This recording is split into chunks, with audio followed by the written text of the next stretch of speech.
Почитувани гледачи, добар ден. Добродовте во најновото издание на Демократски импулс. Подкаст за народот. Јас сум вашиот водител и уредник Трајче Китаровски, а вие го гледате најновото издание на Демократски импулс. Денеска на гости ќе ни биде еден наш соработник, се работи за председател на политичка партија Демократи, господинот Јорго Огненовски. Добар ден и се надевам дека ќе си поминете добро во нашиот подкаст. Добар ден, благодарам, поздрав до гледачите, секојаш си врвам прекасно на подкастот Демократски импулс. Најнапред, господине Огненовски, да ве запрашам едно, би започнал со едно прашање што ја тишти Македонија и, да не кажам Скопје, иако Скопје можеби и еден од најзагадените 3 градови во светот, загаденоста. Се работи за загаденоста. Што мислите, кој е најголемиот загадувач во Македонија, да не кажам Скопје, според вас и кој е виновникот за село?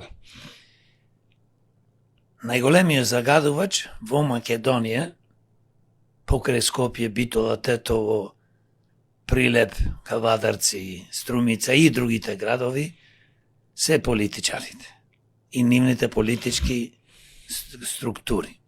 Зошто ова го велам? 35 години постоеме кој држава. Тие ги носат законите, тие носат закони, кои закони дозволуваат да креираат дупки во самите закони, да можат големите загадувачи како што е Титан, Усје, Рек Битола и други фабрики кои што произведуваат разноразни производи, како Рек Битола струја и се разбира Осломе и Окичево и други електрани, термоелектрани, кои што се сметат најголеми загадувачи, да го прават тоа. Да уништуваат животната средина, да ни го уништуваат животите. Секој ден 24 часа дишиме отровен воздух. Почнувајќи од новороденче, кој што ќе се роди сега во моментот, и ние дозволуваме, поточно тие дозволува да диши отровен воздух.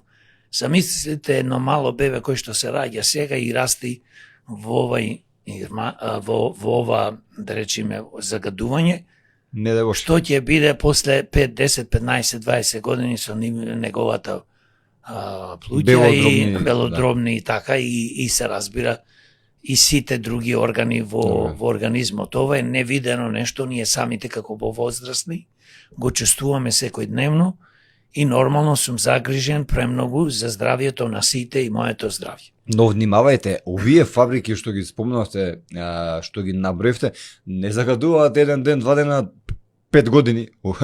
Константно, откако постои Македонија, не се решила проблемот со нив. Па затоа реков, најголеми загадувачи се политичарите, што во собрание пратениците носат закони, кои закони креираат дупки за да можат овие големи загадувачи фабрики да не загадуваат. Нема проблем.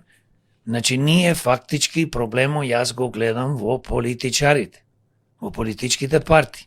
Ако владеачките политички партии кои што владеат 35 години, истите владеат и ден денес, сакат и да го намалат загадувањето и помалце да дишиме отровен воздух, поточно да не дишиме отровен воздух, тие тоа може да го направат со закони. Значи, не може една фабрика како Титан, Усија или некоја друга фабрика да користи за загревање, пример, ѓубре, кој што наводно било преработено низ Европа и ние го увезуваме и ни го даваат за без пари. Зошто? Затоа што па тука тоа ѓубре да се троши и можело да се користи за огрев. Од друга страна, не може во Битола, во Рек Битола да се користи јагнен, најнеквалитетниот, мешан со мазут, лигнито, и ние дочекуваме дека Битола, како општина, граѓаните во Битола, Новаци и околните општини, Пелагонија, да не се труе, да не се загадува. Ова е геноцид. Ова е нешто што Менгеле го правеше во Втората светска војна, во концентрационите логори против евреите и сите други, кои што беа таму затворени. Ова е слично нешто. Ова е убиство на нашите деца, убиство на нас. И ние, јас тука ја гледам кривицата. Замислите вие, ако демократи се на власт, не имаме доволно пратеници во собрание, ние ова ќе го спречиме за многу брзо. Најголем проблем исто е во политичарите, кога да дојдат на власт, велат дека ова демек да се изчисти воздухот, да се спречи загадувањето, да се спаси животната средина, треба време. 35 години, кој да дојде на власт? Година и пол на власт се ДПМН влен и знам, истото го кажуваат. Треба време, треба време. Министерот за животна средина истото го повторува ко папагали. Па јас не знам што луѓе се. Што му фали нив? Значи, почни одма сега да го решават проблемот. Донеси мерки и никој не вика дека воздухот и животната средина ќе исчисти за 24 часа, но може да се спроведат мерки и да се спречи и да почне да се намалува ова загадување сега одма.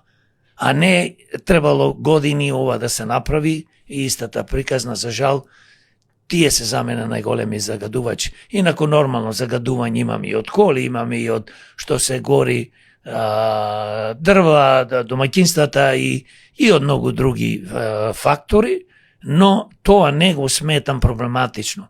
Кога во државата најголем проблем се самите политичари кои што носат закони во корис на овие големи загадувачи, бидејќи тие се нивни спонзори, финансиери и нормално се и подкупени некој од нив. Значи, Белиоплик со доста тешки илјадници евра си работи секојдневно, така да никој кај нас корупцијата и криминалот, знаете, царува, сме број еден земја во Европа по корупција и криминал, и наместо властите да го штитат народот од отровниот воздух и животните, и почвата, и водата, и воздухот, ние што добиваме тука? Добиваме политичари, заштитници на овие загадувачи. Господине Огненовски, начално ми го зачнавте следново последователно прашање. Ми доаѓа исто така од загаденоста од воздухот.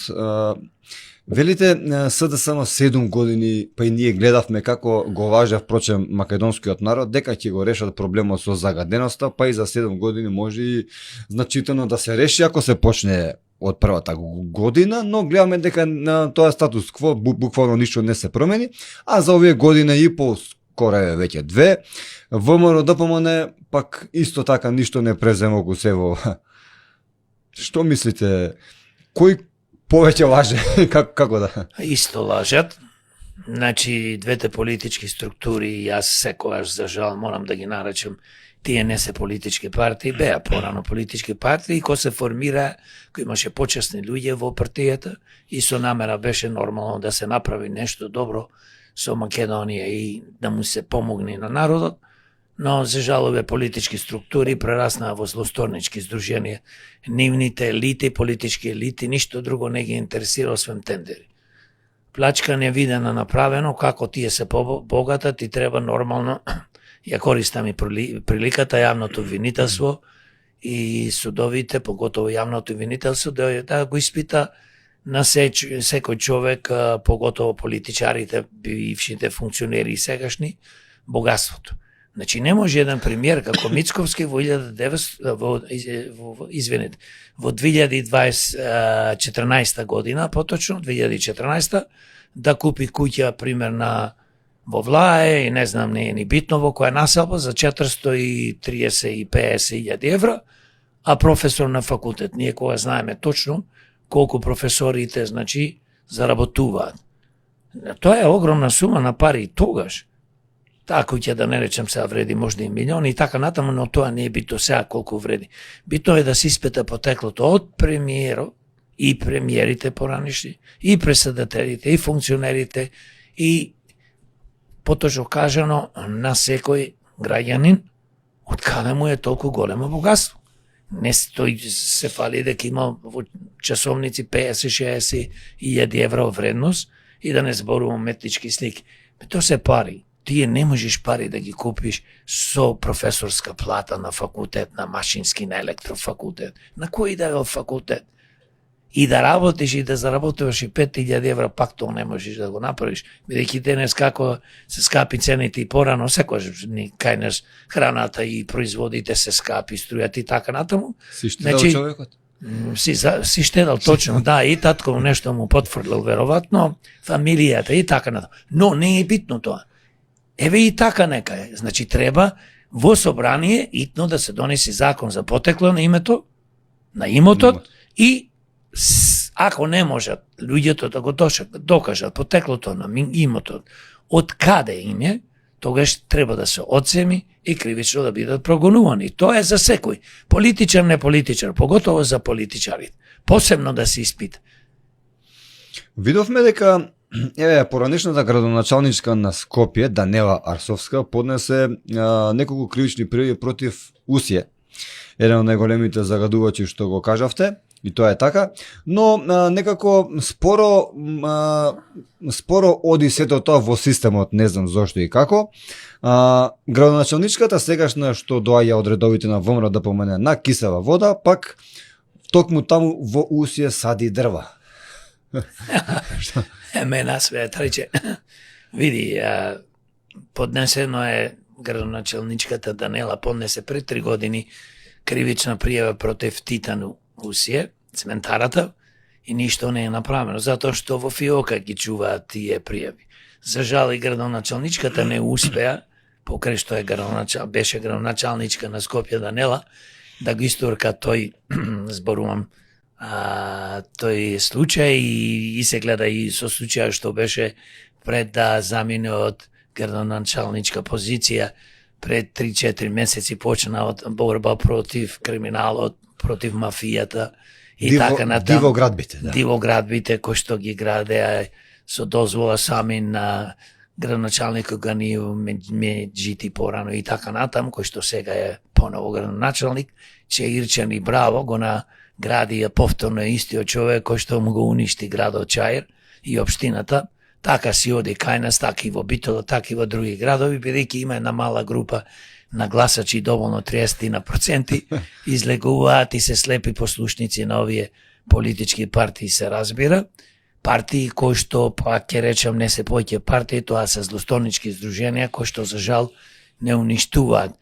Значи јавното обвинителство точно го чува предметот и затоа не го прави ова, бидејќи и новата градоначалничка на Кисела вода, општина Кисела вода, оди сади дрвца, со тоа покажува символички дека ево се борат против загадување на животната средина со садење на дрво. Тоа е, знаете како, тоа е толку ниско, тоа е толку перфидно, тоа е толку покварено од политичарите, од незина страна и од собственикот и од директорот кој е главен таму на Усие цементарата, дека еве ние се грижиме, ќе посадиме дрвца.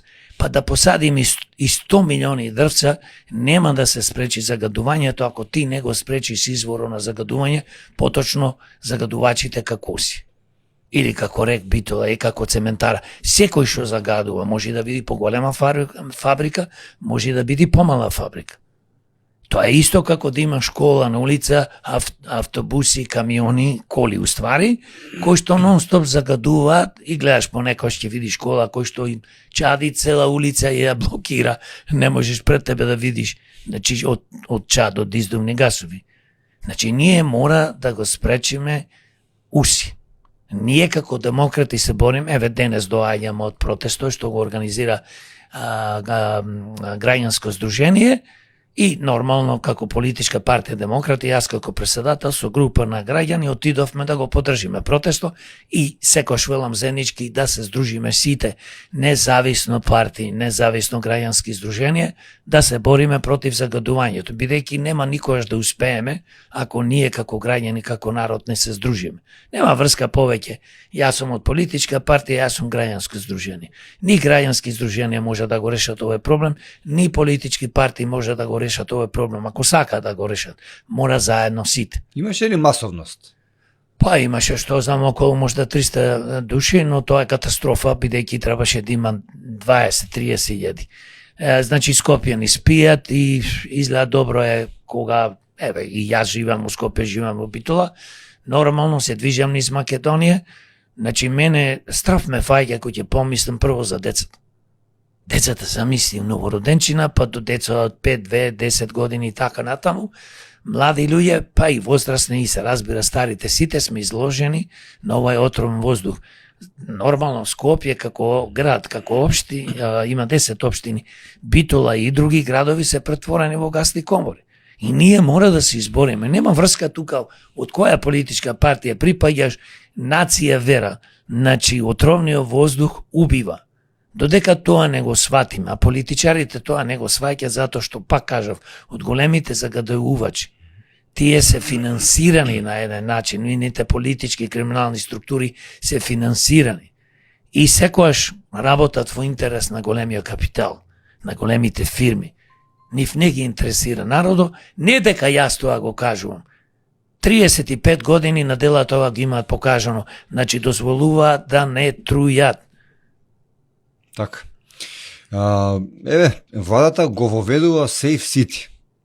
Safe City, Тошковски нешто таму направи, идејата е негова.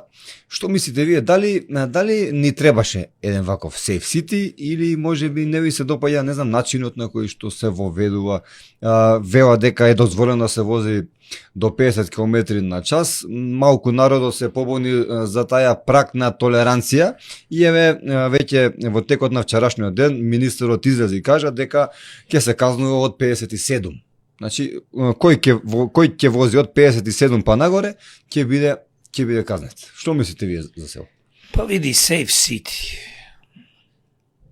во идеална смисла на збора е добро да имаш, има контрола, да не бесне народо, ние како возачи да возиме на места дупло или тродупло и да се убиваме полиците. Тоа е добро. Но е една голема измама од страна на владата, бидејќи поставува камери низ цела Македонија, поточно низ Скопје и на некои автопати, но ако веќе поставува, треба да постави во сите градови. Број 1. Као ова му е тестирање. Број 2, мораш да имаш толеранција. Број 3, зошто викам ова е една голема измама?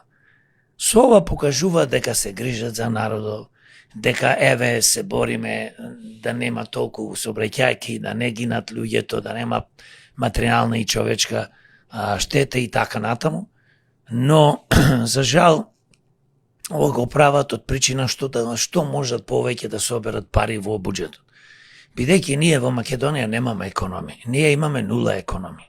Она приказната дека сме ние трети, четврти во Европа по бруто домашен производ, дека ние сме една од најдобрите држави и во проценти одиме напред економски, тоа е невидена измама и лага. Бидејќи во Македонија како дипломиран економиста читам секој ден, пратам и светската берза, и имам познавање од берзата и инвестирам на берзата. Значи пратам, кај нас во Македонија само се тоне, економски. Не може да не залазат просечна плата. Кажете ми колку е минималната плата и колку треба да биде минималната плата. Се бори, пример, сега гледам синдикатот да биде 30.000. Тоа е невидено нешто. 30.000, тоа е мизерија. Треба синдикатот да се бори за 60.000 минимална плата, бидејќи супер све скапо. Што е 30.000? Ни 30.000 владата не сака. И што вели Мицко со владата? Па договорете, ако се договорите вие, работниците со работовод, да, вачите, тогаш и јас сум за тоа. Па ајде, јас предлагам работниците да си побарат минимална плата од 60.000. Затоа што има доста, значи, фирми во Македонија што заработуваат добро и може да ги платат, но тоа не е најбитно. Најбитно е сега во момент ова што зборувавме да се вратиме на Safe City, е дека тоа е измама и сега, како што кажав, да ги берат парите од народо, па донесува некој закони лудачки, идеме, а како возел дупло повеќе од дозволеното, ќе му се одземи колата, ако возел пијан, ако не знам што направил, ќе му се одземи колата, поточно колата може да вреди и 2.000, може да вреди и 100.000 и ќе му се одземи. И државата ќе ја конфискува. Па ајде да направиме Safe City, па да има камери и да направиме она што го кажав, потекло на името, конфискација на све што е украдено. Ајде секој функционер од 1991 како независна држава да му се провери имотот, да видиме од каде го стекнал, независно дали починал, не починал, кој го наследил, да се оди по таа линија, Ајде да направиме Safe City, да имаме тотална контрола, не можеме камери да поставиме, ама да испитаме све што е потребно, кој се занимава од политичарите, почувајќи од премиерот, председателот, па до советниците по општините, па тоа за тоа да зборуваме малце повеќе. Лесно е да направиш Safe City, да поставиш камери и како некој идиот и малумник да му ги бериш парите на граѓаните. Возел 52, возел 54, па толеранција по ова. И сега ние како народ се лажиме, гледај колку е добро, стварно ќе испречат овие што возат на партизански или по други булевари низ Македонија по 200 километри и нема да не убиваат. Мене ми стигна за 51. Да, тебе ти стигна за 5, ама еве како што рече ќе дајат некоја толеранција од 5-10%. Ворете тоа. Значи зборот ми беше, ако веќе се поставува Safe City, ако веќе се поставува сегде низ Македонија, се дава толеранција, но исто за мене што е поважно од поставување на Safe City, што го викаат популарно, немек енглески, безбеден град, ние да поставиме мерки, да донесиме закони, да, како што кажав, да удриме на криминогените политичари. Дај да го собериме богатството што ни го укради. Дај да воведеме одма закон за потекло на името и конфискација нистото 91. Многу е важно. Ја искрадија Македонија. Во времето од 91 до 93, 4, 5, кога донесоа закони да се конфискува, поточно, да се приватизира државното народното имање, тоа се фабрики, фирми, хотели, имање, се и се што, значи. Ајде тоа да се врати назад. Све што е приватизирано на криминален начин. Не можеме ние да креираме олигарси и креиравме од времето од 90-тите години и тоа да не го дискутираме. Затоа ти како една, знаеш како невидена измама, еве сега ние се грижиме за вас. Не. Прво ние што треба да направиме, значи тотална контрола на сите функционери од 91 до денес, од каде му е богатството, а и се разбира на криминогени бизнисмени. Затоа што некои луѓе овде имаат милиарди. Некои луѓе имаат стотици милиони. Некои луѓе имаат 20, 30, 50 милиони. А во Македонија 70-80% се сиромаси. Ние во Македонија немаме средна класа. Ние во Македонија имаме сиромашни и супер богати. Ете тоа е, затоа не ми се допаѓа ова безбеден град, а инаку во целина како идеја е добро, нормално е, но ако почнеш сегде на секоја раскрцица да поставаш камери, тоа веќе го претеруваш. И еден пример само ќе ви кажам, во Соединетите Американски држави, бидејќи сум живеел многу години, секогаш каде што има камера, нема сегде, но каде што има поставено на одреден место, еве Лос Анџелес е огромен град, скоро како Македонија по површина. Значи нема поставена како овде, овие веќе побесна за да ни соберат пари. Ради тоа верувам. Бидејќи државата нема пари, немаме економија, нема од кај да берат пари. Ние буџето го полнат и го крадат од наши пари, од даноци, од казни и така натаму. Значи пред 500 метра каде е поставена камерата, има знаци. И те предупредува, голем знак и вели камера поставена. Овде така треба, а не како да не речам, ајде да не се изразам. Можност да се скријат. Не ве скришно да ме кеве камерата, како полицијата што се крие, да те фати со пиштоло или со овие камерите сега што ги има како апарати, да ти ја мери брзината. И демек, те фатив. Не. Тоа не е фер, затоа што ако во Америка се практикува тука, и тука нека постават. И на крај на краиштата, јас мислам дека, пак ќе речам, ние најважно е да се концентрираме на најважните проблеми. А најважните проблеми, како што реков, е да се спречи политичкиот криминал, митото, корупција и да се испита потеклото од 91 на сите функционери и бизнисмени, и се разбира граѓани, и исто така од 91 приватизацијата да почне да се работи, да се види све што е приватизирано на еден криминален начин, да се врати назад во државата кај народот. Така, тоа е некоја друга тема, но еве кога сме веќе кај Safe City сакам да ве запрашам кој е вашето мислење на пример еве високи казни. Има високи казни, дали високите казни иако сега еве опомени, но дали малку го сменја мислењето, еве да кажем мислењето, да не кажем мајндсетот како што умеат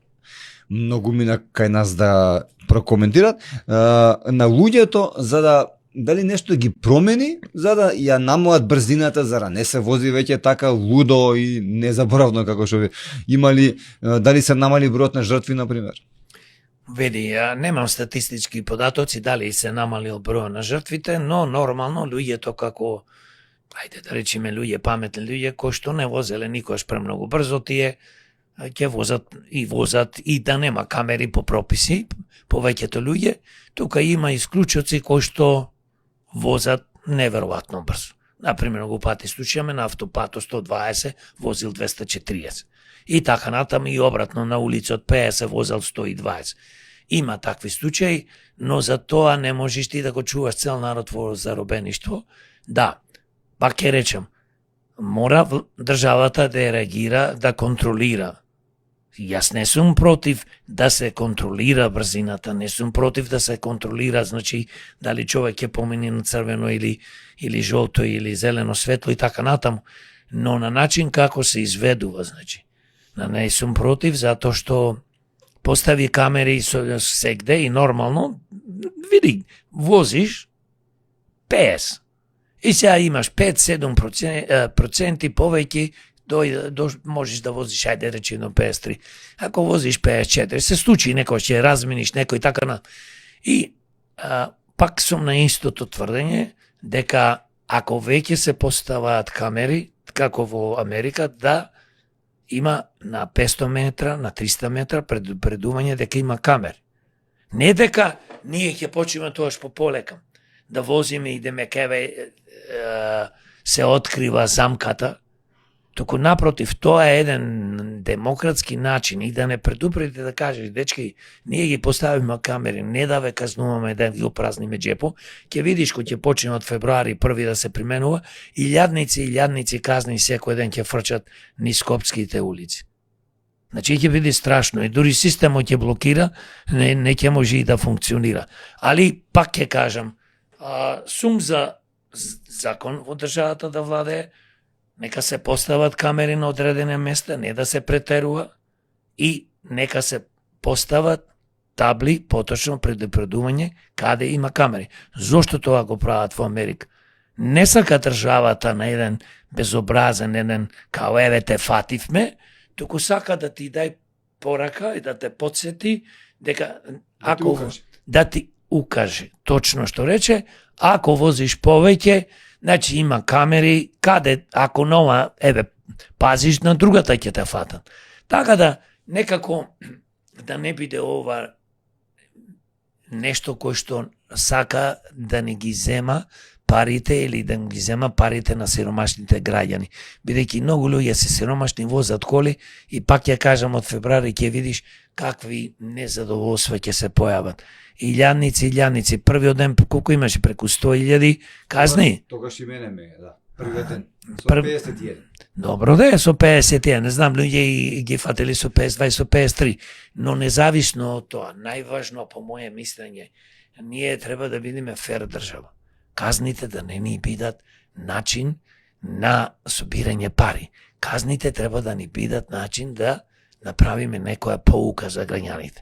Оти мене кој ќе ме казни полицајци, вели, еј, направивте прекршок, поминавте пример на црвено или не сте застанале на знако стоп, казната ви е 50 евро.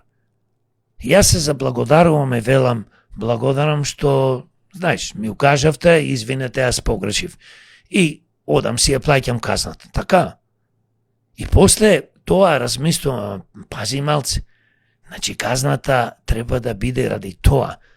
А јас во овој момент мислам поставување на илјадници камери низ општина Скопје. Велики брат. Ова мислам дека е чисто за да делка да не дерат и да ни земат пари, бидејќи државата економски апсолутно ни пропаѓа. А и поново пак, еве, на Facebook, еден мој пријател на Facebook, кој меѓу другото вработен во Министерството за внатрешни работи, самиот напиша статус и вели поправете си го Safe City, колата не е возена тој ден, ми стигна опомена, значи, како па казна. И министерот кажа дека Safe City мешал букви, бројки, нешто, некои букви, бројки таму, казна стигало, а колата не е возена. Не да Боже пак да те знаеде тоа. Што поќе ставиш, поголем хаос, после еве сите ние што мислиме да навозиме, мене ми се случува сега во тестирањето, возам на кај што треба да се вози 50, возам 35, 40, 45, си викам стрелката ја гледам, веќе почнам да ги памтам некои камери кај се, и стрелката ја гледам и малце е сварно идиотски и глупо да поставуваш толку многу камери. Но ја кажав причината и тоа е тоа трче. Имаме локални избори во Мавро, Ростуше, Гостивар, Дебар.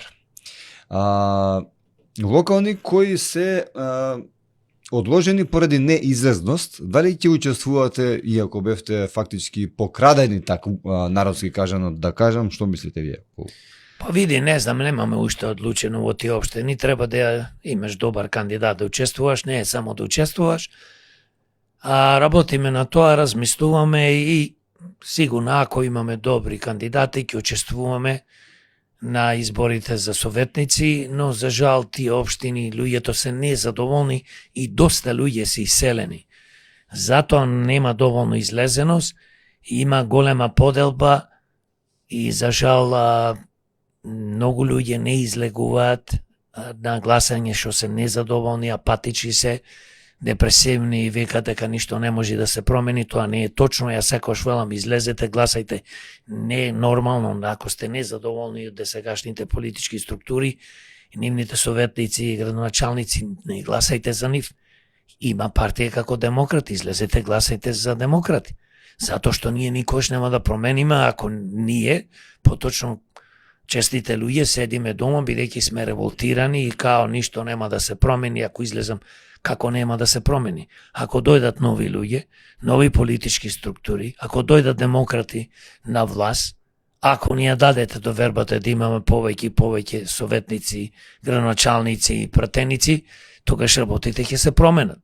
Затоа што ние сакаме работите да ја промениме, не сме во политика, не сме политичари, ние сме во политика ради една причина, да спасиме државата Македонија, самите себе од овие криминогени банди од политичките структури кои што владеа 35 години. Се согласувам дека треба да се даде шанса поготово на понови партии како што е вашата, заради тоа што не едноставно повеќе не пали она максима кај народот каде што велат сите политичари се исти и така натака, заради тоа што сите прсти на раката не се исти, сите луѓе не се исти, треба да поготово да се даде шанса на нови луѓе. Извини, вака што ќе ти кажам, тоа е навредливо кој ќе каже сите се исти луѓе. Така велат. Сите се исти. Значи има добри луѓе, има лоши луѓе. Некој ако убиец, не сме сите убици. Некој ако краде и ако лажи, не лажат сите и не крадиме сите. Значи има добри луѓе, има подобри луѓе, има најдобри луѓе, има лоши луѓе, има најлоши луѓе, но не можеме сите исто да бидеме. Јас и ти не сме исти. Не зборувам само о честност и хуманост, така. И во квалитет и стручност не сме сите. Стручак си е стручак за некоја област.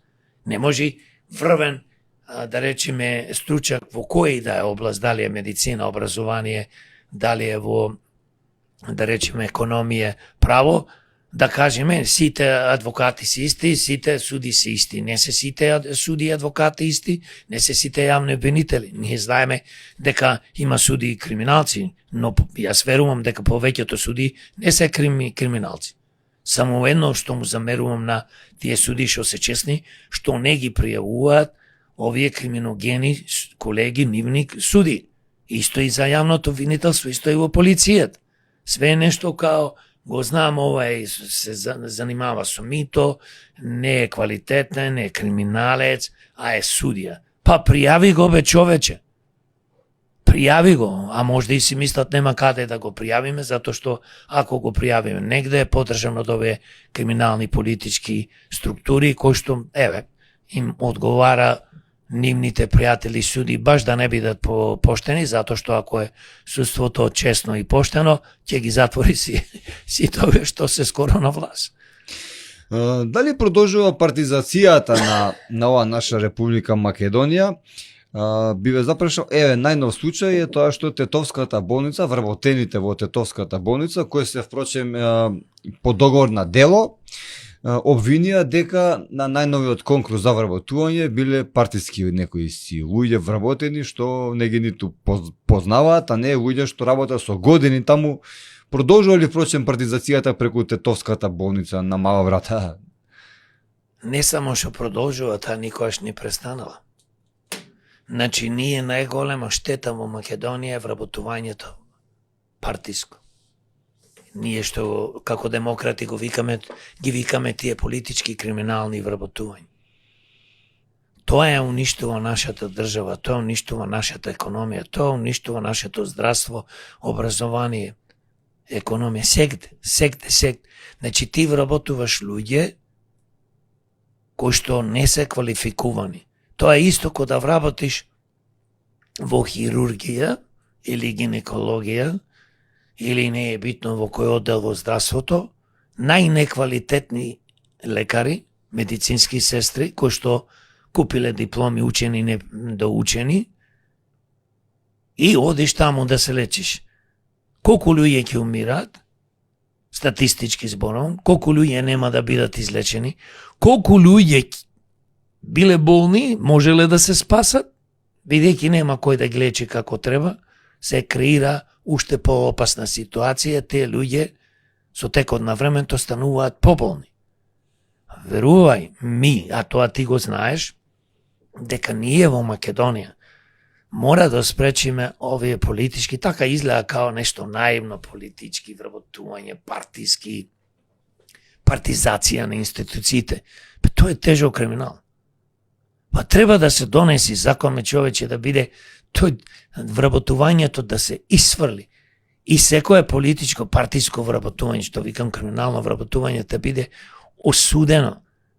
Да има затворски казни, високи затворски казни. Да се спречи тоа. Се знае како треба да се вработува.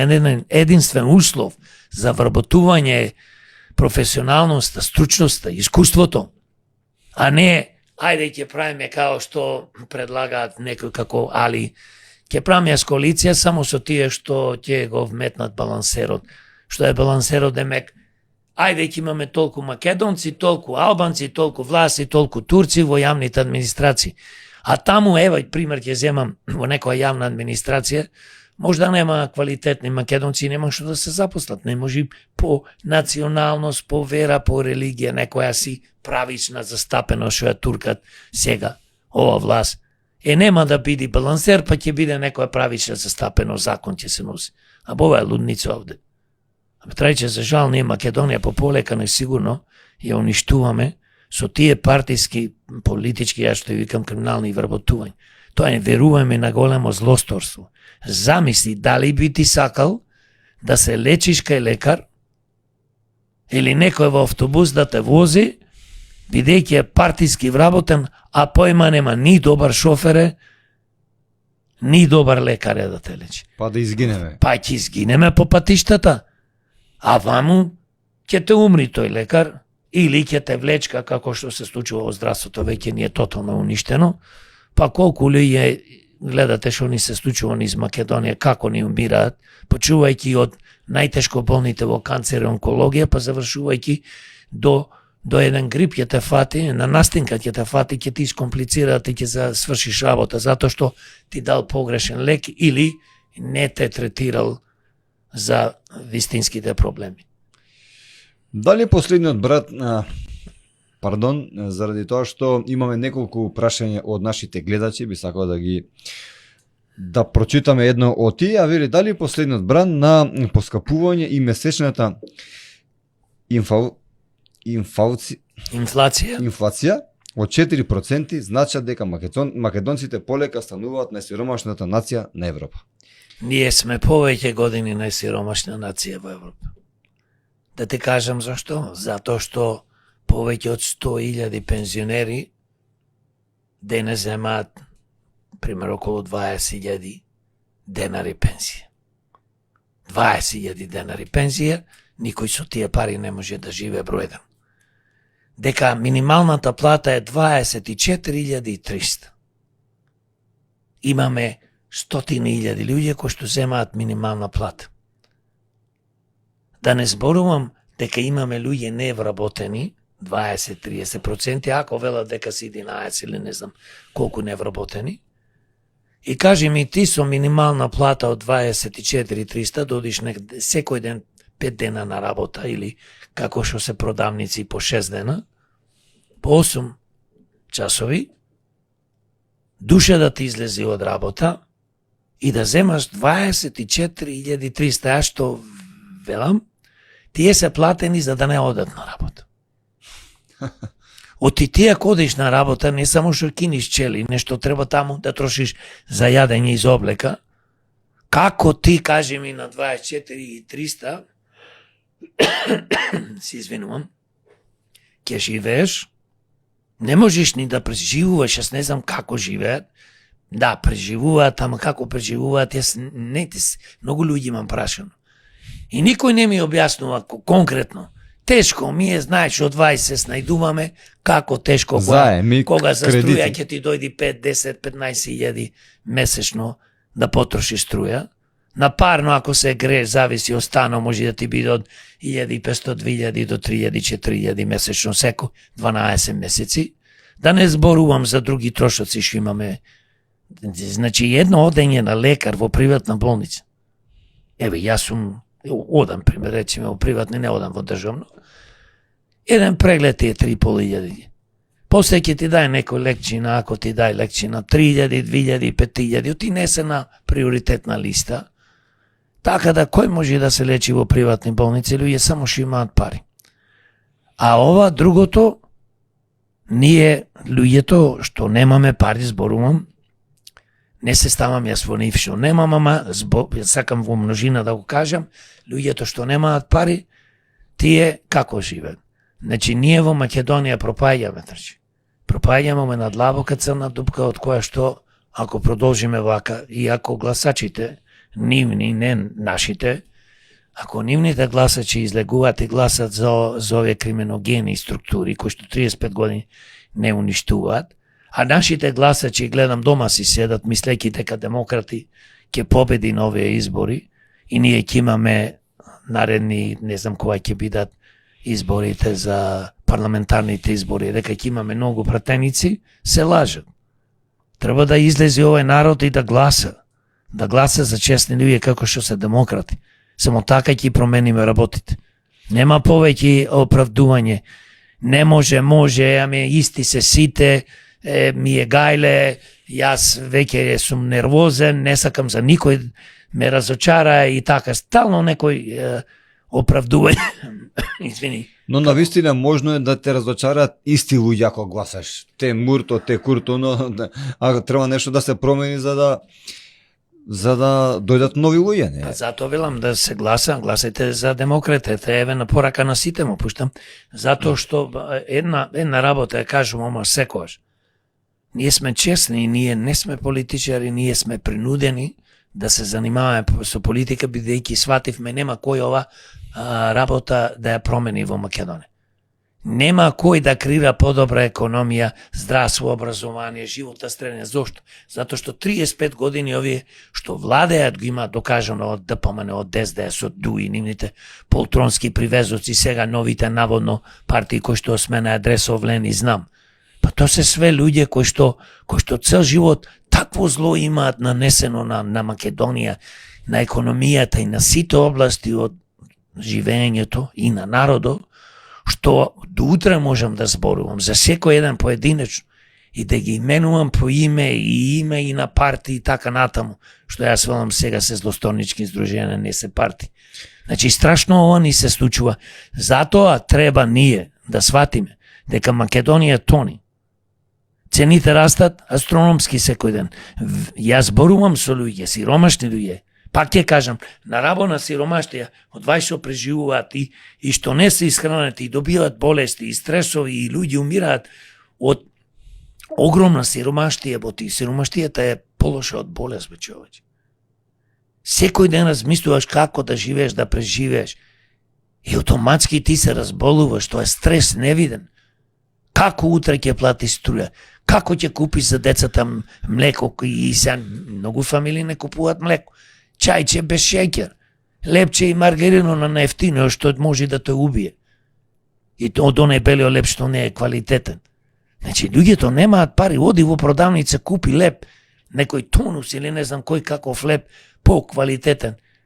400 грама, 350 грама, бе, од 90 денари, 80 денари, бе, човеч. Фамилија од четворица, те треба да изедат 2-3 кила лебе дома. Само за леп треба да потрошат 500 денари. Абе, не е смеа, ова е жалосно. Се смееме сега, не на маките на народот, се смееме затоа што ние како народ или сме наивни, или сме прости, или не сакаме да сватиме дека ние работите може само да ги промениме.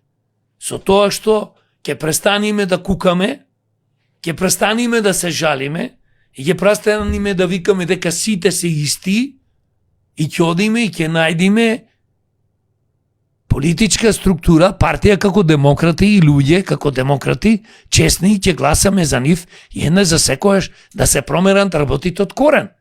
Друг спас нема. Ова ќе остане во историјата на Македонија што го зборувам. И после 10, и после 20, и после 100 години. Македонија нема никогаш да се промени. Напротив, ќе пропаѓа. Кога викам нема никогаш да се промени на подобро, ако ние не сосвестиме како народ, како гласачи, не можеш ти цело време да гласаш за криминални структури, како СДС, ДПМН, Дуени, Влени, знам и нивните полтронски привезоци. Па не гледаш како се договараат. Се договараат кој каде ќе се подржуваат за градоначалници, советници, за пратеници. Македонија, кога ќе ти излези во Македонија, кој ќе ти излези некој политичар, гледај го, слушај го како лаже. Едно кажува, друго мисли и трето прави. И тоа го има докажано. Година и пол, веќе влегваме во втората година, да Влени, знам, не сакам ни да му испомнувам имињата, но морам да ги спомнам за гледачите, да знаат за кој зборувам, се на власт. 7 години пред тоа ДУ и СДС со нивните криминогени полтронски партии што ги береат 20-30 околу нив помални партии, владеа. Никој ништо нема направено. Пред тоа да помене со ДУ и другите политички структури. 11 години унаказија ја плачка Македонија. Како сакаме работите се променат? Нема никој да се променат ако ние како народ се освестиме. Господине Јорго, спомнавте смејање таква. Како што вели една песна на Дарио, се смеам за да не заплачам. Еве, вие најавивте, спомнавте за пропастот на нашата Македонија, но еве, владата објави затварање на трезорот како никогаш досега невообичаено на 15 декември. Што би значело тоа? Некои фирми долго нема земено плата. Компании обвинија за доцнење на ДДВ. Дали стварно пропаст? Банкрот ли доаѓа? Видете, ние сме банкнотирани. Не доаѓа банкрот, ние сме банкнотирани. Трезорот го затвараат, сака да го затворат и така натаму, затоа што нема пари, ветрече. Ти не можеш, овој податок го имам кажано и пак ќе го кажам. Од буџетот на Македонија, од народниот буџет, еве за 2026 6 милиарди 700 милиони евра е. Да одделуваш милиарди евра, милиони евра секоја година за пензии. Значи, дупката, фондот, пензиски треба да биде пополнат од луѓето што работат, од нивните допринеси. Тоа значи 4-5 души треба да работат на еден пензионер.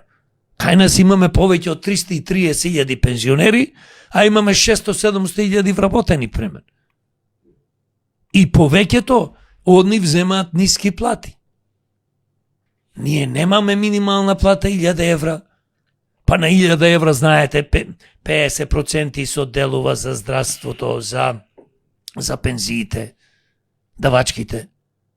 Ти кој ќе земиш, има 100.000 луѓе кои што работат за минимална плата од 24.300, да не зборувам за овие сивата економија што ништо не плаќаат, кај да одиш никој ништо не плаќа, да речеме, во луѓето што се занимаваат со сива економија. И ние очекуваш да се полни фондот за пензискио и за здравство и други фондови. И фондот за образование. Од каде? Затоа трезорот веќе ќе го затвориме. Од утре другиот ќе рече, абе ние не можеме да исплатиме плати, не можеме пензии, не можеме ова. Не можеш да земаш трече кредити стално за да пополнуваш дупката во пензискиот фонд да исплаќаш пензии.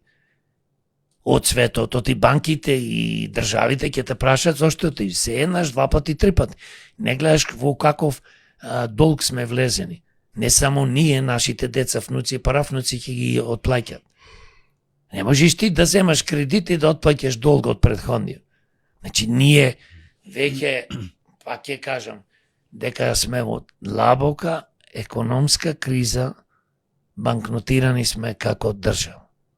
Еден ваш истомисленик печалбар ви постава прашање, вели, управата за приходи почна да ги повика граѓаните да платат даноци на тоа што го заработиле во странство, и тоа за период од 2020 до 2025 година. Дали ова е очајнички потек за собирање на пари кои тие ги внеле и вложиле и потрошиле во Македонија? И тие пари досега 100 пати се свртеле и како ДДВ и други даноци и ја полнеле државната каса, а граѓаните реално сега ги немаат парите. Види, еден пример ќе кажам со Соединетите Американски држави. Јас сум амерички државјанин. Све што заработувам тука морам да приемам во Америка и морам да плаќам даноци. Ако заработувам доволно, бидејќи Америка не плаќа секој даноци, поточно такси, тие ги.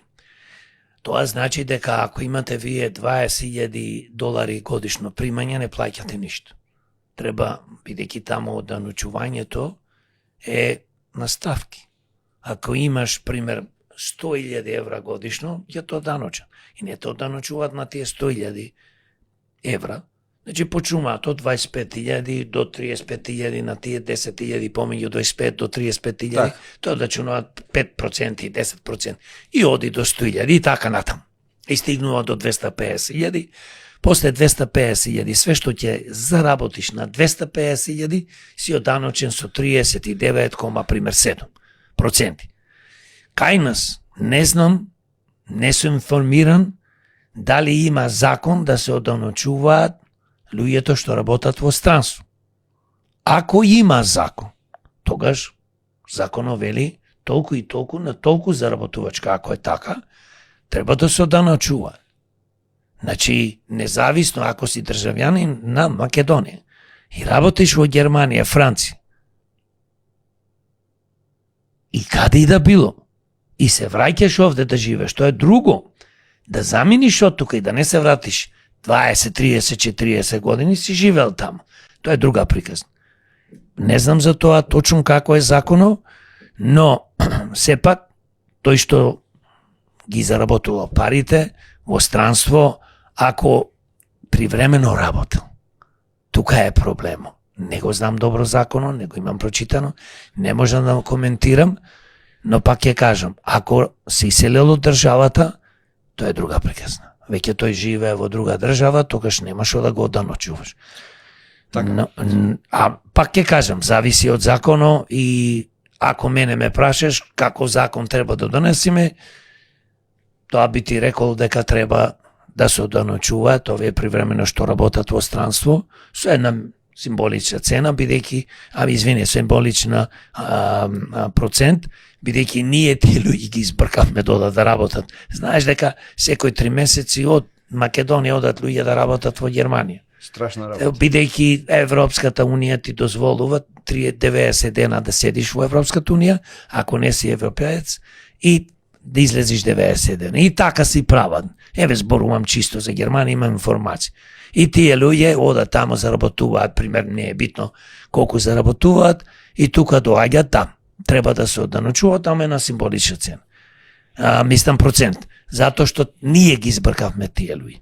Но како тоа ќе контролираш ако тие се разбира работат таму на сиво, на диво и така натаму?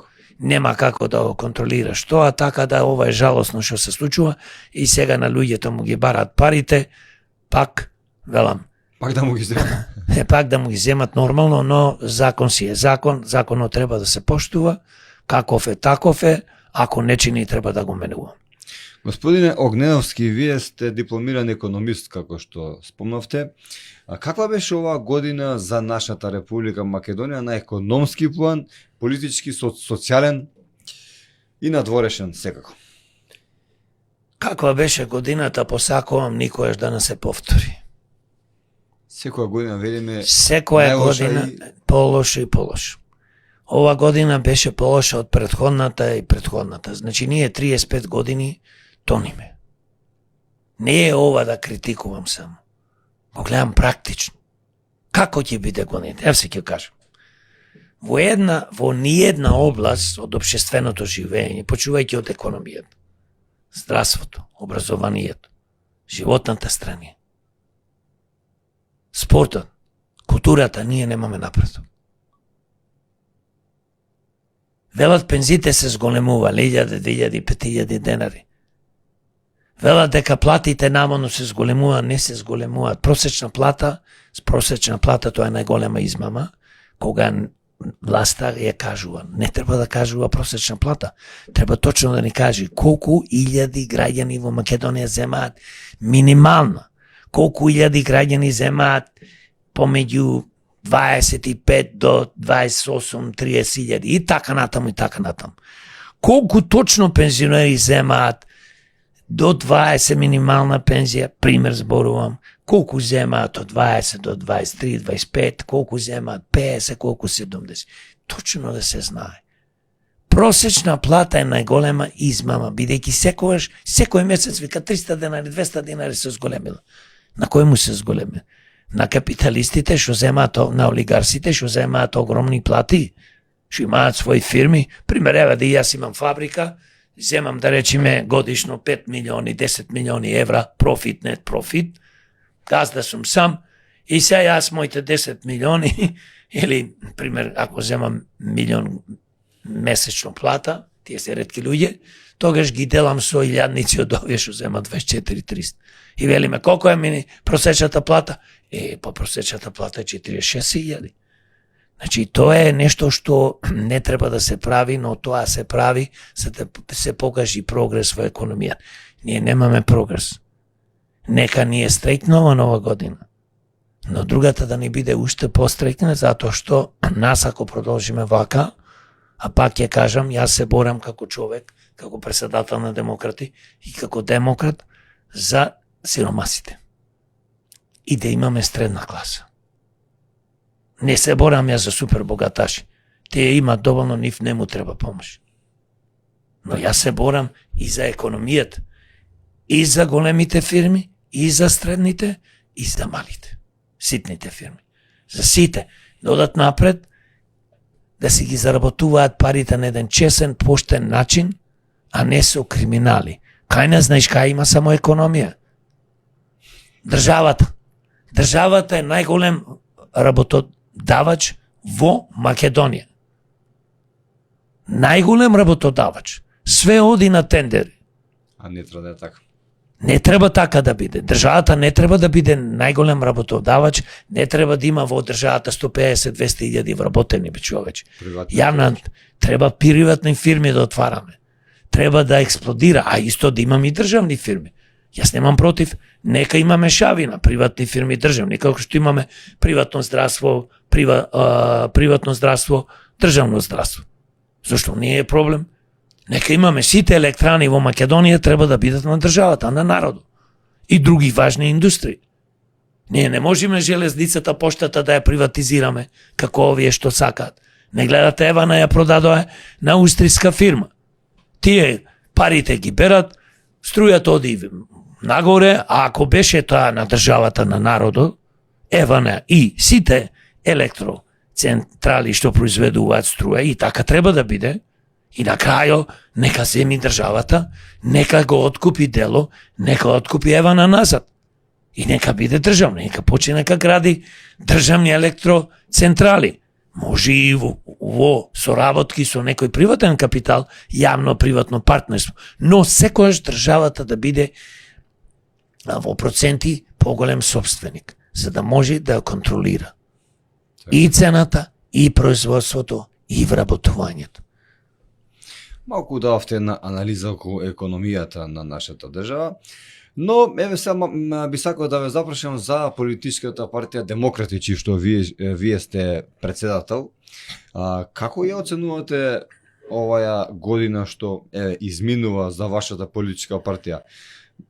Вие, ако смеам да заклучам, на локалните избори оваа година добивте еден советник, што впрочем е добра работа. Види, прво, ние секојаш како партија се бориме не само да добиеме поголем број на советници, градоначалници и пратеници, а и за тоа се бориме, се разбира.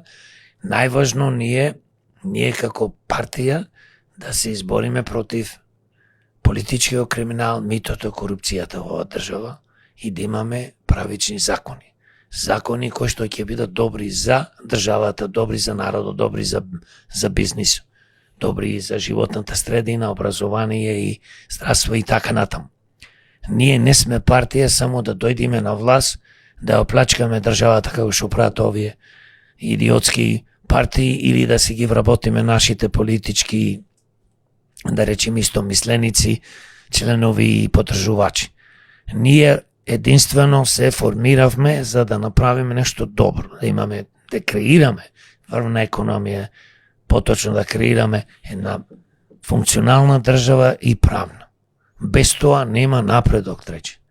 Не можеме ние никогаш да одиме напред ако не го уништиме овој политички стопански криминал. Митото, корупцијата.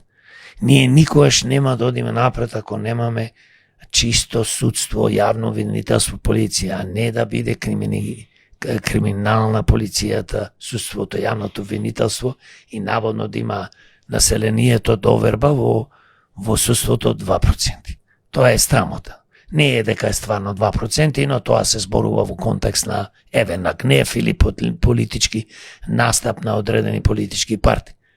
Значи, нашата задача како политичка партија, демократи, е да све направиме, да направиме држава каде што нема луѓето да се иселува, каде што луѓето ќе имаат минимална плата 1000 евра и повеќе, каде што нема да биде ограничена платата на стручаци, дали тоа се врвни економисти, лекари, медицински сестри, правници, суди и така натаму, да биде нешто што луѓето ќе може да заработуваат поголема сума на пари.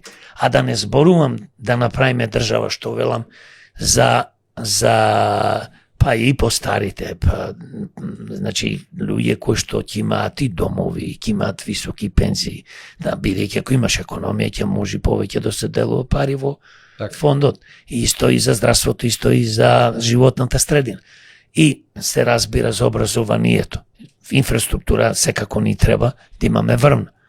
Селата ги заборавивме. Значи во селата луѓето од пред многу години, децени веќе ги напуштаат, затоа што таму нема живот, а почна и градовите да ги напуштаат и се разбира, масовно има иселување на млади луѓе, поготово од Македонија.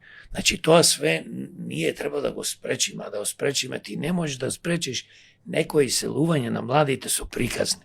Како сега што викат, почнат да се враќаат, ќе ги враќаме назад. Тоа е невидена измама. Значи ти не можеш да ги враќаш луѓето ако не му обезбедиш добра работа со висока плата. Па има апели. Има апели, вика враќајте се, ќе дојде некој ќе почне приказни да кажува, поготово го користат овие криминални структури што се на власт. И кога викам на власт, сите се овие на власт, 35 години. Да. Дали се на локална, на централна, не е ни битно. Имаат градоначалници, поќе помалце, советници, пратеници и се разбира ја држат централната власт и што ја држат. И Но сите се на власт. И еве во моментов додека ние го обавуваме овој наш подкаст, веќе се направи гужва на границите, се враќаат луѓето. Се враќаат, да, гледам илјадници луѓе се враќаат. Јас живеев скоро 30 и нешто години во Америка, се вратив. Пред 8 години се вратив имам мисија. А мојата мисија е многу едноставна, речи. Сакам да помогнам да направиме функционална и правна држава. Сакам да испречам овие политички структури и криминогени политички структури кои што ја уништува 35 години Македонија. Сакам да имаме подобра држава. Не сакам да гледам сиромашни граѓани. Ние живееме во Европа. Ние живееме географски на многу добра локација. Ние паметни имаме луѓе невидено. Наместо да ги губиме во странство, тука треба. А нема ни еден да ти остани, независно какви се тие. Тука да ти остани ако ти не му прожеш добри услови. Да има вработување, да има високи плати, да има добро здравство, образование, да има култура, да имаме забава, да имаме спорт. Па трече, кажи ми ти кој град, еве Скопје како главен град на Македонија со 500, 600, 700 илјади, тука веќе сите се доселуваат и точно има аеродром, од тука си бегаат сите во странство. Кажи ми Скопје што има добро, каде можеме ние да се забавуваме. Не е само да имаш два покриени базени вече. Треба комплекси да имаш. Да. Не е само во Скопје, кај можеш да живееш во Скопје, погледни колку се кириите. 300, 400, 500 и нагоре евра за еднособен, двособен, трособен стан, да не зборувам. И зависи во која локација. Во најлоша локација не можеш да најдеш стан по 300 евра. А ти му даваш плата на некој 24.300. А колку е тоа 24.300? Тоа се 400 евра. Една кирија скоро. Тата, и ти очекуваш, а тој за превоз, а за други работи, а да се облечи, да се храни. Па сите сме луѓе, треба ли некојаш да се забавуваш? И кај ќе се забавуваш? Кажи ми, еве, Скопје што има забава? По некој концерт ќе се одржи, ќе се одржи Солзи и смеа, ќе се одржи она, точно Солзи и смеа, се шалам се, некој концерт и така натам. Не бе, трајчи, ние. Поздрав Солзи и смеа? Да. Одбито? Па, точно. Тешко нас. Јас сум битолчанец, што да те кажам, Битола, е права гробница. И сите градови на Македонија и села. Кај да одиш, кај има забава. Ние се радуваме на бекатонски тротоарчина, на улица негде ќе не направат со црвено или зелено, ќе ни бојадисаат тротоарчина, пешачки и велосипедски патеки. Тоа е најголемо достигање на советниците и градоначалниците на нашите општини. Абе, ние сме за жалење. Спомнавте улица Бекатонки, како да знаете, јас на местото каде што живеам, немавме улица може би 20-30 години, сега градоначалникот ни направи, комшиите излегува да го пречекаат со бомбонјери, со гушкање, со цветови, како да он од свој джеп нешто, како да не му е тоа должност, како него, ова е, демек, од срце он дава нешто како да прави. Така ние народ си го тоа сваќаме. Па видите, ние дојдовме на такво ниско ниво да се радуваме и на сиромаштија, и на лош живот, и да се навикнеме и се навикнавме да живееме мизерен живот. Нас да не стават сите во пеколо, па харнотини. И никој не вели, дај бе луѓе што правиме, има рај тамо бе. Погледни колку е убаво. Дај ова држава Македонија да направиме држава да биде овде рај. Буквално така е. Сакам малку да ве запрашам да прокоментираме една изјава. Сега не знам дали поранешен политичар, дали се уште сегашен, дали кајде си оди, малку е тоа нејасно. Порано се декларира како зелена партија, но изгледа дека се вратија на старите нивни добри патеки, се работи за господинот Али Ахмети, партијата ДУИ, каде што вели дека тој ја расторил Југославија, самиот ја расторил Југославија, поранешната држава, и дека доколку излезе на улица не би се вратил дома. Што сака да пренесе со оваа порака? Политичарите обично него нешто многу прокоментираат, така, чисто некој спомна по збор 2, ништо конкретно. Вие него осудивте, може еве сега да спомнете кој е вашето мислење околу се ова? Ова е трагедија наша, 35 години се повторува. Али Ахмети кажа вака, Али Ахмети кажа онака, овој го направил, оне го направил. Ти викаш не политичарите, напротив, баш читав, сите почна да коментира, да кажува дека како не, ќе го спречеле, не може ништо да направи, неговото време помина и така натаму. Ни Али Ахмети ја растури Југославија, ни можеше да ја растури, ни никој, значи еден човек не може тоа да го направи. Тоа си го кажува во негов контекст и тоа е негово право да си кажува што сака. Ние не прокоментиравме, бидејќи ова е стварно болно и глупо да коментираме секоја изјава на политичари. Поготово политичари кои што со години, децении ја водеа Македонија во пропаст.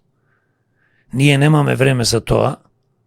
Ние се фокусираме да комуницираме со граѓаните, со народот на Македонија, да ги запознаеме со нашите идеи, нашата идеологија, нашата програма и да им кажеме дека ние се бориме заедно со вас, ни треба вашата помош, народе на Македонија, да ги промениме овие работи на подобро.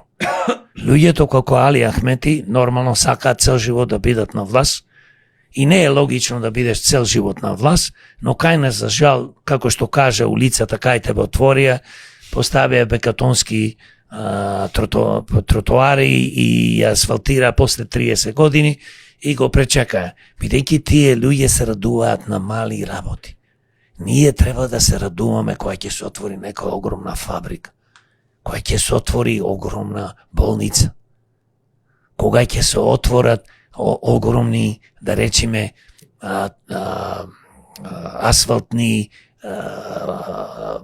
автопати, кога цел град ќе ни функционира, кога во Скопје и другите градови ќе имаме неверојатно прецизен и квалитетен јавен сообраќај.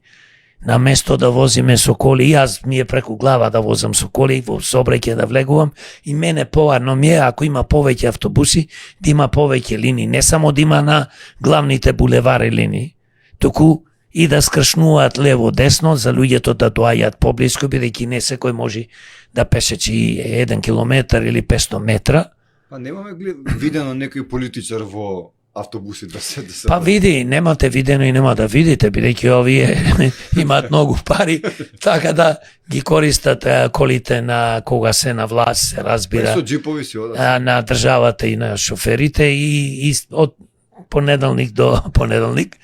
Така да по моја приказ на Али Ахмети нема ни да коментирам, нека си кажува човекот што сака, нека си кажува. За жал, многу од политичарите излегоа, коментираа, бидејќи нема друго што да кажуваат, фактички да го скренат вниманието. Наводно, овие политичари нешто што коментираа за него, или што ќе коментираат и што посветуваат внимание што Али Ахмети кажал, е нешто што тие нема на друго што да кажат.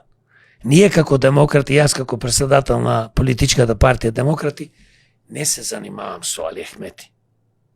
Јас гледам, како што ти кажав, да дојдам што поблиско до народот, што повеќе граѓани на Македонија гласачи дознаат дека постојат демократи, што е нашата филозофија, што е нашата идеологија, што е нашата програма. И да дознаат за нас како луѓе нашата биографија. Само така можеме ние заедно да работиме со народот на Македонија, со гласачите и да ја спасиме оваа држава. А нема приказните на Али Ахмети да однесат исто, бидејќи се повторуваат и секојаш пред избори или кога се надвор од власт, тие тогаш знаеш самио дека се трудат да скренат внимание. Покрај тоа што има 18 пратеници, тоа не е мал број, сепак е голем број, тие можат во собрание да се борат ако стварно сакаат да се борат за доброто на Македонија. Јас секојаш викам, демократи ќе коалицираат со сите кои што сакаат да се борат за доброто на Македонија, за спас на Македонија. Но за жал, повеќето политички структури во Македонија, помали, поголеми на власт или што не се уопшто на власт, не се заинтересирани за тоа што ние сакаме да го направиме. Тие се заинтересирани што повеќе да седат на власт, да лапаат тендери, да плачкаат и да се богатат. Изет Меджити, еден од главните, да кажам, на политичката партија Влен, градоначелник на Чаир, лидер на Влен, ја пречека косовската председателка, впрочем без некои македонски символи, без знамија, без ништо слично. Колку беше ова своевидно некоја провокација? Дали да сватиме како провокација или како да сватиме, не можам да најдам соодветен израз за да доловам колку ова впрочем беше една провокација за македонското население и за македонската држава. Види, сите го знаат Изет Меджити кој беше. Како Албанија да бевме? Види, прво, тој е функционер на Македонија. Секогаш кога доаѓа, не е битно дали од Косово, дали е албанец, политичар, дали доаѓа од Албанија, дали доаѓа, реков, од Косово, Србија, Америка, Германија, Франција, не е битно Русија, треба по закон да постојат символите на македонската држава. Тоа е македонското знаме. Кај треба и грб и така натам, но зборуваме, ти не можеш да пречекуваш председателка од Косово или од каде и да било, само со знамења на албанците. Знаеме ние дека Касами е тежок националиста, но тоа го прави исто и Изет Меджити. Тие соработуваат заедно, во Вленса. И ова го прават намеро да провоцираат, пример, да го провоцираат македонскиот народ и сите граѓани на Македонија. Бидејќи ова држава не е само на македонскиот народ. Сите граѓани.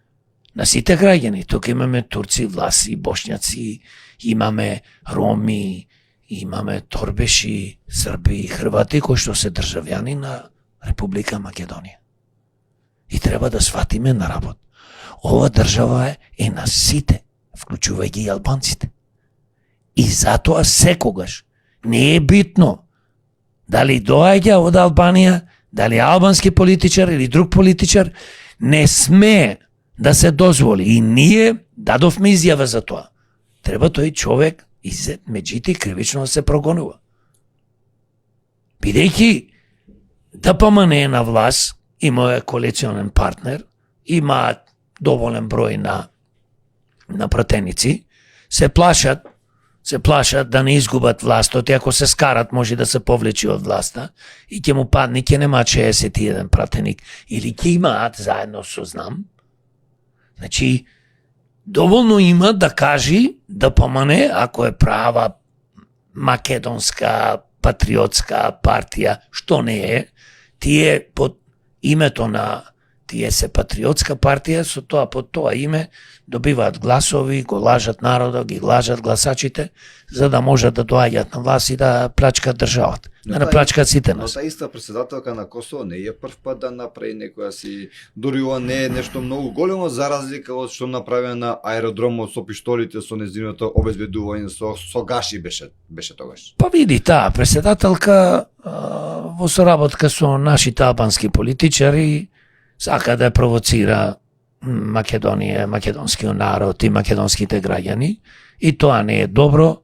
Јас мислам дека најповеќе кој се криви не е Гостино, најповеќе криви се нашите политичари. Изет Меджити со неговите пајташи таму, што ја пречекале.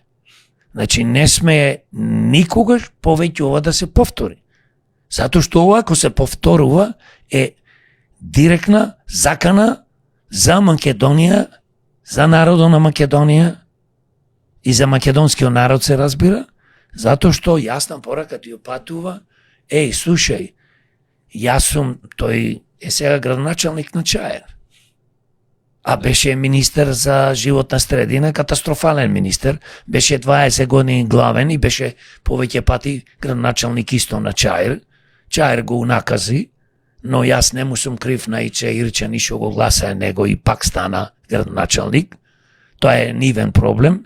Тоа исто и за Битола ни се случи. Човек кој што 4 години беше на властот да помане, заедно со Советот, добија пак повторно најповеќе гласови. Знае зошто? Затоа што е уништија Битола и советниците и градоначалникот сега што ние на власт, повторно дојде како градоначалник, Коњановски, а бев кандидат и јас да не можем да земам доволно гласови, затоа што, ајде да не речам, тие што се почесни гласачи, се извинувам, што се почесни гласачи, си одседнае дома, си седеа дома. Револтирани, не револтирани од X причини, сакале, не сакале да гласат за мене, не излегоа да гласат, си добија поклон, бидејќи гласачите на ДПМН си излегоа масовно, се разбира со нивните коалициони партнери да гласат за овој човек кој што немаше ништо добро направено и се битола понатаму ќе тони, така и Чаир ќе тони, но да се вратам на знамињата и кога ќе дојде некој значи политичар од друга држава, не смее да се случи да нема македонско знаме на државата. Бидејќи пред се доаѓа тој политичар во Македонија. А ова изгледаше како да се случува овој настан во Албанија. И го осудувам крајно и пак ќе кажам, Иван Меджити, треба јавното обвинителство да му поднеси тужба кривична за ова што го прави. Го спомнавме загадениот воздух, еве би сакал малку да се навратиме околу таа тема, да ве запрашам вас како партија, што би презеле за да го намалиме загаденоста на воздухот во нашата држава? Дали постои нека таква мерка? Постои број една мерка, ќе промениме сите закони. И ако има еден закон што е добар, ќе го спроведуваме. Ќе ги спречиме најголемите загадувачи. Точно ќе ги лоцираме, почнувајќи од рек Битола, почнувајќи ги од сите термоцентрали во Македонија, од Титан, Усие, цементарата во Скопје, од железарата, од сите фабрики. Буквално кажано, ќе ги лоцираме за помалце од 3 месеци, бидејќи веќе тие се знаат, ќе ги промениме законите во собрание и ќе го намалиме загадувањето на воздухот одма. А не кој да дојде, абе времето, а земе време, кој ќе реше тоа, значи најмалце 80-20 години. Додека тие 4 години се на власт, ништо да не направат, пак ќе ти кажат да дојдат на власт време, тоа ќе го направиме, значи ќе ги форсираме. Ако не, ќе ги блокираме, ќе ги затвараме, што треба ќе ги казнуваме, не само казнување финанси, тоа не е доволно со пари, да си постават филтери, да си го решат проблемот со гадувањето. Што ќе горат? Ќе го промениме законот. Не може повеќе да се увезува ѓубре од Европа или од каде и да било и да му дозволиме нив да го горат. И исто така, сегде кај што можеме, почнувајќи од градски автобуси, ќе набавиме електрични екоавтобуси во секој град и да се набават во доволна количина и да се креираат што повеќе, значи да се креира мрежа низ градо. Пример, Скопје, Битола, Тетово, не е битно, да се покрие градо. Како што кажав, не може само ние ќе возиме на булевари. Па кој ќе ти го користи, бе човече? И второ, кој ќе имаш ти повеќе автобуси на секој 3 минути, 5 минути, како што е пример во Германија, во Берлин, нема таму трамваји или автобуси, ти доаѓа на 3 минути. И кој ти пишува горе на таа, знаете, на таблата, точно ти доаѓа, човече. Ако закасни, касни со секунди. Така. Тука кај нас крај нема и се разбира сите мерки други ќе ги преземиме. Сите мерки други, ако мислиме колите загадуваат, што повеќе камиони, автобуси, коли да се префрлат на метан. Не, на водород, да се префрлат на електрични автобуси, камиони, коли и така натаму, субвенции државата може да дава на индустријата за коли, например да ги субвенира со 2000, 3000, 5000 евра да се купуваат повеќе електрични коли и така натаму. И сегде кај што е потребно, исто, значи, ти мораш да градиш во Македонија електрани за производство на струја, не од јаглен, од обновливи извори на енергија, бидејќи тие се бесплатни. Ко викам бесплатни? сончеви панели, ветер, хидро, треба да се користат. Ние имаме потенцијал. Колку е толку. Вардарската долина може, има еден проект, 12 хидроцентрали може да се изградат. На место еден идиотски воз да се изгради, кој што ќе возел со брзина 160 км од Скопје до Солун и ќе пиеме ние кафе за сат и пол во Солун. И ќе се вратиме назад. Да изградиш да изградиш, да речеме, шишини за да имаме таков воз, тој не е рентабилен. Зошто тие немаме ние 50 милиони народ овде? Кој ќе го користи тој воз? Па не гледате дека, еве се еден пример ќе кажеме од Битола до Скопје, до март, не знам до тога кога нема повеќе воз да се движи. Не знам од која причина, точно не сум информиран. Значи, верувајте ми, Македонија е 200 километри од еден до друг правец. Кај да оди за 2 сати, сат и пол, ако имаш добри патишта, ќе стигнеш. Нас не ни треба возој, нас ни треба електроцентрали, за да можеме повеќето куќи во Македонија да почнат да се греат на овие што се системи на електрична енергија, како што се климите. И денес имаме модерни клими кои што многу помалку трошат струја од порано. Али тие централи државата да игради и да бидат во собственост на државата, како што реков. Или јавно-приватно партнерство, мнозинството собственост да припаѓа на државата. Кога викам држава, мислам на народ. Ние така треба да инвестираме. Замислете, еден Њујорк, или Хонконг, или Истанбул, еден Лондон, еден Пекин. Ако зборувам сега за овие европски градови и за Америка, еве јас живеам во Лос Анџелос, па 100 пати е почист град од Скопје и од Битола Лос Анџелос. А Битола има 60.000 луѓе, Скопје дали има 500.000 луѓе. Ние сме катастрофа. Тоа би го презеле и одма. Не е да се маткаш, не да му дозволуваш на некоја цементара или рек Битола или железара да ти го уништува живото, да ти креира секојдневно 24 сати отров. И не само луѓето, зборувам за животните, домашни меленичина имаме тука. Све имаме. Имаме кучина, мачина, птици. Што мислиме за дивите животни, што мислиме за водата, што мислиме за почвата. Па ништо ние не заштитуваме. Не ние, овие што се на власт 35 години. Тоа демократи ќе го направат и одма да се види резултат, а не приказната да го исчистиш воздухо, да направиш нешто добро за животната средина, треба години. Не викаат децени, оти малце ќе биде смешно, кој ќе речат години, веруваат, мислат на децени. Томо Аврамски, една интровертна личност, стана кај нас популарен поради тоа што му бил нарекан кум. Дали е сегашен бизнисмен, порано бил, многу се говори за таа личност. Он кажа дека поранешниот председател на Социјалдемократскиот сојуз, па и премиер на нашата држава Македонија, Зоран Заев, прави зграда во Дубај, а дека Филипче таму веќе има купено стан. Од каде му е оваа информација и од каде им пари на луѓево да во Дубај зграда да се прави, па во Македонија некој не можат, не па во Дубај. Трајче, не знам за човеко, за тоа може спомнуваш, еве од тебе слушам и некојаш можда некој кажал и ова. Тие податоци не знам точни се, неточни, може да се разбира да се точни, бидејќи има познавање човекот, може да се дружел со Заев, може да со Филипче и така натаму. Можеме да препоставиме дека се тие точни или неточни, но само едно можам да кажам.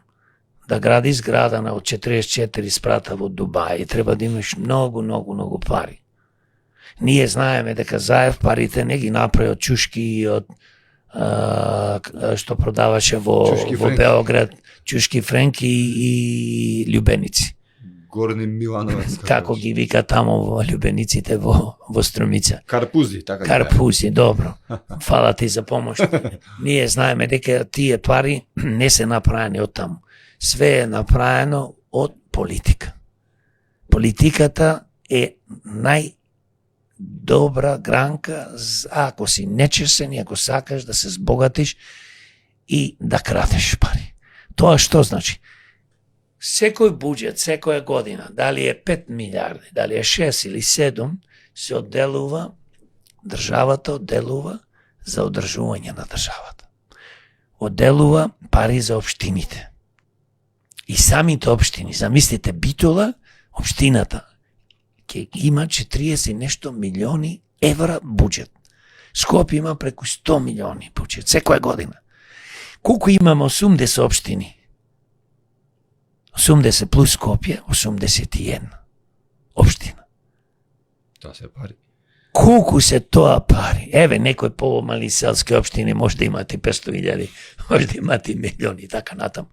Значи, тука се работи за милиарди. И милиарди евро што има буџет Република Македонија, доаѓа да тие пари негде ќе ги преполуват и ќе ги дават на своите познаници, поточно што имаат фирми, почнувајќи од одржување на улици, патишта, бекатонски тротоарчина, светлата, све што е поврзано со електрична енергија, бидејќи се мисли и Битола да одржува Скопје, да го одржуваш, треба договор да направиш со некоја фирма да се одржува електричната енергија, улици, светла, све што е потребно. Од згради, државни и така натаму. Тоа се милиони, трече милиарди. И тука се вели секој швак. Ти ќе го земиш тендеро, 10, 20, 15, 30% ќе ни дајш. Ако е тендеро 2 милиони, толку за нас. Ако е тендеро 50 милиони, толку за нас. Слушна оние што беше со Груевски, со Милеја на Киевски, кинезите бараат овие, па да му бараме 5%, па да не е многу бе Миле Груев, вели, и така натаму Милеја на Киневски, што беше министер за транспорт. И така натаму. Значи, апсолутно тотална плачка се врши преку тендерите. Поточно се кради буџетот и на општинско ниво и на државно ниво. Затоа ние, ако не почнеме да гласаме за честни луѓе, како што се демократи, ако не престанат овие луѓе 30% да гласаат за овие структури, ние цел живот ќе бидеме под рассмотрајќи. Цел живот ќе тонеме и ова што Тома го кажува, може да е вистина, затоа треба државата со помош на други држави ова да го испита. Дали тој стално, дали стварно Заев гради таму, дали Филип Чова или она. Така да ни ги бранам, ни ги напаѓам, но едно само знам, дека Заев направи огромна штета на Македонија, исто така и Филип че има направено голема штета. И како министер, и како човек. Нисто, еден денар да немаат украдено. Еден денар да немаат украдено, ја унаказија Македонија. На секое поле, економско, поле, здравствено, образовно и така натаму. Кога владеја тие, партал Македонија беше. И спорт. Сега, и спорт. Да не зборам, јас сум спортиста, каратиста, ти беше фудбалер, спорт нема овде. Спорт нема, никој не му помага на спортистите, никој не ги финансира. Државата треба да ги финансира клубовите, тренерите и спортистите. Така да ние фактички сме во една ситуација, кажал овај, кажал онај, тоа е нешто што сепак ќе речам, добро луѓето што кажуваат, можда е точно, можда не е, но државата треба да си преземи и да си дознае дали тоа е вистина.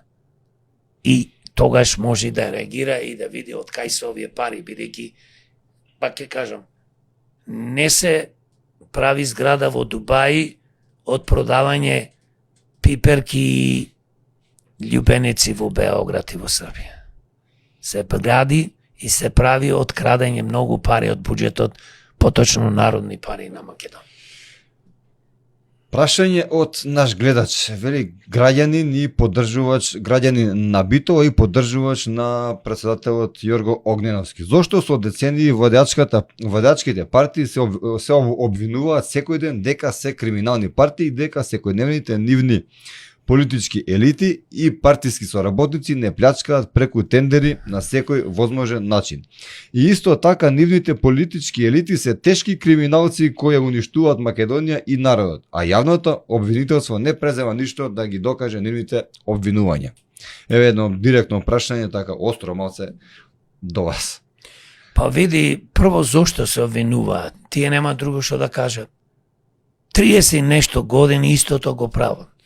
Сега СДС, секоја изјава нивна да читаш, крадат пари, ДПМН, влен, знам, владата кради пари на тендери, кради пари нова и нон-стоп излегуваат со некој си као наводно бомби и кажуваат.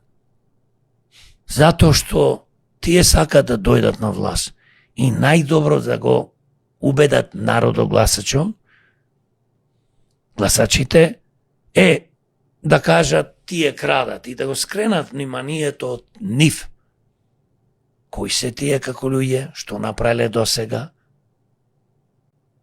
Што направила нивната партија досега за Македонија, за нас, за граѓаните во Македонија? Само има пустош. Зошто, ако се веќе толку квалитетни, а и другите истото го прават што се на власт, овие крадеа порани и така натам, се напаѓаат јавното обвинителство нормално е нивно, нема кој да ги брка нив, ако некој нешто поднеси, си седи во фиока и соработува, да ти кажам. Независно вака што се напаѓаат, тие си соработуваат, едни со други, знаеш, криминалец не си ваѓа очи, така да овие наши политичари си работат на бизнис план, позади никој не знае што, како, па има и уцени помеѓу нив. Слушај, сега ти крадеше многу пари, ние дојдовме на власт, да не те затвориме, дај ни 2, 3, 5 милиони евра пари и поќе помалци. Тоа се случува, го знаеме. Сакате да кажете дека врана на врана очи не вади и дека лоповот вели држте го лоповот. Тоа е точно и од друга страна, знаете зошто досега овие не зборуваат за нешто како ние, како демократи што зборуваме, да зборуваме како да се подобри економијата, како да се подобри здравството, образованието, инфраструктурата, животната средина. Затоа што тие секогаш тоа во нивните програми го имаат, некој му ги пишува тие програми да изгледат добри. Но никогаш ги немаат спроведено. И сега нема што друго да се зборува криминалите на власта, криминалите на опозицијата. Вака нигде не одиме. Цело време вака налажа 30 и нешто години. И затоа народ ова не треба да го слуша, а тука голема улога играат медиумите. Значи, медиумите во Македонија испаднаа најголеми злосторници против својот народ и државата Македонија. Тие ја наказуваат, ја уништуваат и се соучесници заедно со овие криминални структури политички и нивните криминални банди политички. Замислете ти да ние ко демократи или кој и да е, кој што дава добри предлози, добра програма нуди, кој што се бори стварно за нешто добро, има прекрасна биографија, честна, хумана, со работно и животно искуство, еднаш не можеме на нивните програми политички да еднаш не покануваат. Тотално не имаат блокирано. Таму по нивните програми приказните се вртат. Еве, истото. Секој ден, секоја недела, секој месец, секоја година. Што рекол СДС, што рекол ДПМН, што рекол СДС, што рекол ДПМН, понекојаш ќе уфрлат некоја парламентарна партија, што рекол ДУИ или не знам која партија, и све се врти околу нив. Како да сте центар на светот. Па гледај кој му се гости на нивните политички емисии. Истите политичари кои што уништија Македонија, кои што некои и ништо не направија добро за Македонија и никогаш биле на функција, биле на власт, дали градоначалници, советници, пратеници, министри, премиери, истите луѓе му се вртат. И наводно големите медиуми, национални телевизии, портали изигруваат спасители на Македонија. Демек, еве, гледајте, ние се бориме, ќе прикажат некоја реклама, некоја глупост, како некој музеј е уништен, како не се води грижа, А од друга страна, нас како демократи или паметни честни луѓе не ги викаат во нивните емисии да зборуваме на вакви теми како што зборуваме и да даваме предлози како ова може да се реши и македонските граѓани, гласачите да дознат повеќе за нас. Нас не не држат позади замдани, позади високи зидови, да дека ние не постоеме, но благодарение на демократски импулс и на Facebook и на други социјални мрежи како Инстаграм не може да не спречат. Кога доживеавме да го видиме господинот Љупчо Георгиевски и Љубе Бошковски да се у коалиција со СДСМ, што е следно? Ќе видиме. Па види, за да се дојди до власт, до парите на народот, до буџетот, за да живеат како лордови, ја што викам да живеат раскошен расипнички живот на сметка на народот на Македонија, а ние како народ да живееме сиромашно, да немаме болници, да имаме мртовечници, да немаме плати за здравствените работници, да немаме плати добри за учителите во образование, да немаме добри услови за учениците, да немаме добри пензии, да не се грижиме доволно за сиромашните. Ебе, прашај народо, ќе видиш некој тотално што се сиромашни, не може пола месец да проживеат, храна не може да се купат, а не другите потреби да и покриваат. Никој не го интересира, зборувам за политичарите и луѓето што се на власт, ни градоначалници, ни советници, ни министри, ни пратеници, да не зборувам за владата, кој ќе ти поможе, еве, утре да немаш денар во джеб да купиш леп, ќе се јавиш кај некој пријател, не може стално да ти, знаеш, дава пари. Значи, државата ни е под тотална окупација, институциите од овие криминогени, политички структури кои што секој ден се препуцуваат, се обвинуваат за криминали, а од нив поголеми криминалци и едните, и другите, и третите нема. Господин Јорго, како последно прашање за овој подкаст би било што би им порачале на граѓаните во оваа нова година како лидер и како човек, како лидер на демократи и како човек? Па јас би им порачал на граѓаните, сакаме вака директно да се обратам, да биде обраќање до сите граѓани на Македонија. Следното. 2026 посакувам да ви биде прекрасна. Да имате подобро здравје, среќа во животот, поубаво да живеете. Но исто и ви посакувам да ни се придружите во демократи, да размислите длабоко во иднина кого поддржувате, независно за кого до сега сте гласали и поддржувале. Единствен спас во 2026 и понатаму ќе биде ако ние сите заедно работиме за доброто наше, за доброто на нашите деца, внуци, сограѓани, на нашите градови и села, на нашата убава Македонија. Друг спас нема. Затоа ве повикувам, бидете разумни, бидете здрави, весели во новата 2026 и ви посакувам све најубаво. Нека ви е среќна 2026 година. Господин Јорго, и ова ќе биде еден од нашите најдолги подкасти, час и 35-6 минути. Ми беше мило и задоволство што ни бевте гостин. Ако смеам да заклучам уште едно ваше искрено излагање, ви посакувам среќа и добро здравје. Благодарам, исто јас ти посакувам среќа, добро здравје, среќна нова година на екипата на Демократски импулс и благодарам што ме каните и што сум дел од нештото да можам еве јавно да кажам народот да слушни вистината за Македонија, да слушни вистината за состојбата во Македонија и како може да ја подобриме, како може да живееме подобро и како може Македонија една за секојаш да стане функционална правна држава каде што сите ние како граѓани на Македонија ќе живееме среќен живот и убав живот. Среќна нова година и секако дека сте добродојден гостин секогаш во Демократски импулс. А на вас, драги мои, ви благодарам многу на вниманието. Овој подкаст верувам дека го изгледавте во еден здив, зашто беа кажани многу работи што не сте ги слушнале. Стиснете subscribe и споделете го како би допрал до што поголем број на луѓе. Среќна нова година!